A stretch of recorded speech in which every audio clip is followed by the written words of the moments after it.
¿Qué tal? Buenos días, quisqueyanos y quisqueyanas. Hoy en su fabulosa y preferida sección Quisqueyo Historia platicaremos sobre la revolución del 65. Vamos a ver nuestra opinión y qué es lo que sucedió. Vamos a darle.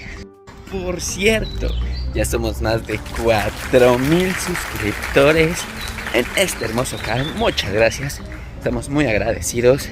Y pues que vengan muchos más, a seguir trabajando, a darles contenido y vamos a darle. ¿Listo? Historia de la República Dominicana. Guerra Civil Dominicana, abril de 1965. El gobierno de Juan Bosch fue en gran medida una rareza en la historia dominicana en ese momento. Unas elecciones libres legitimaron un gobierno liberal democrático que expresó su preocupación por el bienestar de todos los dominicanos, especialmente los de circunstancias modestas, aquellos cuyas voces nunca antes habían sido realmente escuchadas en el Palacio Nacional. En abril del año 1963, una nueva constitución garantizaba los derechos civiles e individuales y respaldaba el control civil en los militares. El nuevo documento otorgaba libertades que nunca se había conocido en el país. Se declaraba algunos derechos laborales, así como sindicatos. Fueron tomadas en cuenta también las mujeres embarazadas, las personas sin hogar, la familia, los niños, los jóvenes, los agricultores y los hijos legítimos. Estos y otros cambios, como la reforma sobre las posesiones de tierra, golpeaban a los terratenientes conservadores y militares, sobre todo cuando se expuso sobre 3 décadas de autoritarismo somnoliento bajo el régimen de Rafael Leónidas Trujillo. La jerarquía de la Iglesia Católica también rechazó el carácter laico de la nueva Constitución, en particular la disposición de la legalización de divorcio. La jerarquía, junto a la cápsula militar y a la élite económica, también temían a la influencia comunista del país, advirtieron de la posesión de otra Cuba. El resultado de esta preocupación y la posición fue dar un golpe militar el 25 de septiembre de 1963. El golpe de Estado efectivamente negaba las elecciones de 1962 mediante la instalación de una junta civil conocida como el Triunvirato, dominada por los remanentes trujillistas. El líder inicial del Triunvirato fue Donald Reed Cabral.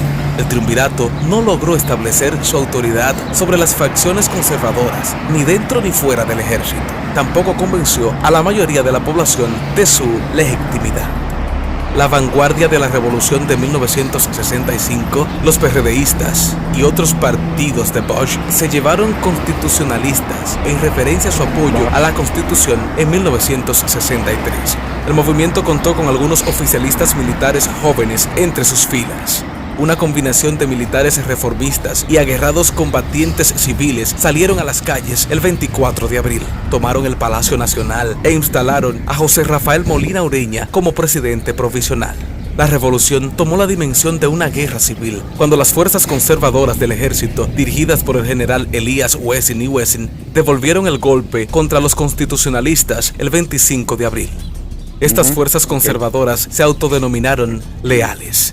A pesar de los ataques con tanques y bombardeos aéreos por las fuerzas leales, en todos modos, los constitucionalistas mantuvieron sus posiciones en la capital y extendieron el conflicto para asegurar el control en todo el país. El economista venezolano José Antonio Mayobre, en representación del secretario general de la Organización de las Naciones Unidas, ONU, actuó sin éxito con mediar entre las partes de conflicto durante la crisis de la República Dominicana. El 28 de abril, los Estados Unidos intervinieron al país, activando la operación Power Park. El presidente Lyndon B. Johnson envió una fuerza de 42,000 hombres para garantizar la seguridad en Santo Domingo para establecer el orden. Johnson había actuado con firmes creencias de que los constitucionalistas estaban compuestos por comunistas y que por tanto no se podía permitir que llegaran al poder. La intervención fue considerada en cierta medida debido a una aprobación hemisférica con la creencia de una fuerza de paz auspiciada por la OEA, la cual completó la presencia militar estadounidense en la República Dominicana. Un inicial gobierno provisional fue dirigido por uno de los auspiciadores de Trujillo, Antonio Humberto Herrera. Más tarde, Héctor García Godoy asume la presidencia provisional el 3 de septiembre de 1965. Algunos enfrentamientos violentos entre legitimistas y constitucionalistas continuaron de forma esporádica, ya que una vez más las elecciones fueron organizadas. La Guerra Civil Dominicana, también conocida como la Guerra de Abril, la Revolución del 65 o simplemente como la Revolución de Abril, tuvo lugar entre el 24 de abril y el 3 de septiembre de 1965 en Santo Domingo, República Dominicana. Inició cuando seguidores civiles y militares del presidente constitucionalmente electo Juan Bosch derrocaron al presidente Donald Reid Cabral.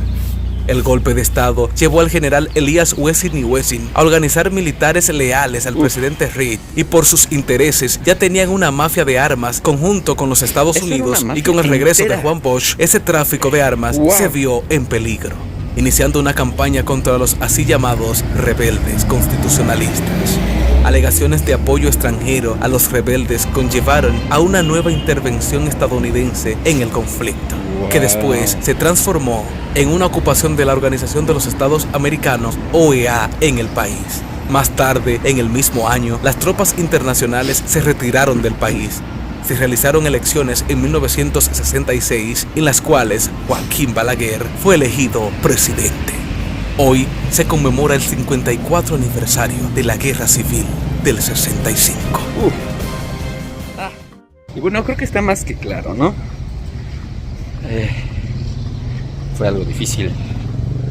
Fue una crisis política, económica, financiera, mucha guerra, muchas intervenciones externas. Habla esto del presidente Bosch. No sé mucho de él, pero bueno, con esto me es más que suficiente. Creo que fue muy difícil y enhorabuena dominicanos, porque creo que lo resolvieron muy bien, bastante bien. Qué bueno, enhorabuena. Y bueno, con esto me despido desde la Ciudad de México. Voy rumbo al trabajo. Pero bueno, quise traerles este video diferente, pero muy entretenido, muy informativo. Así que, cuídense mucho. Saludos y hasta la próxima. Bye.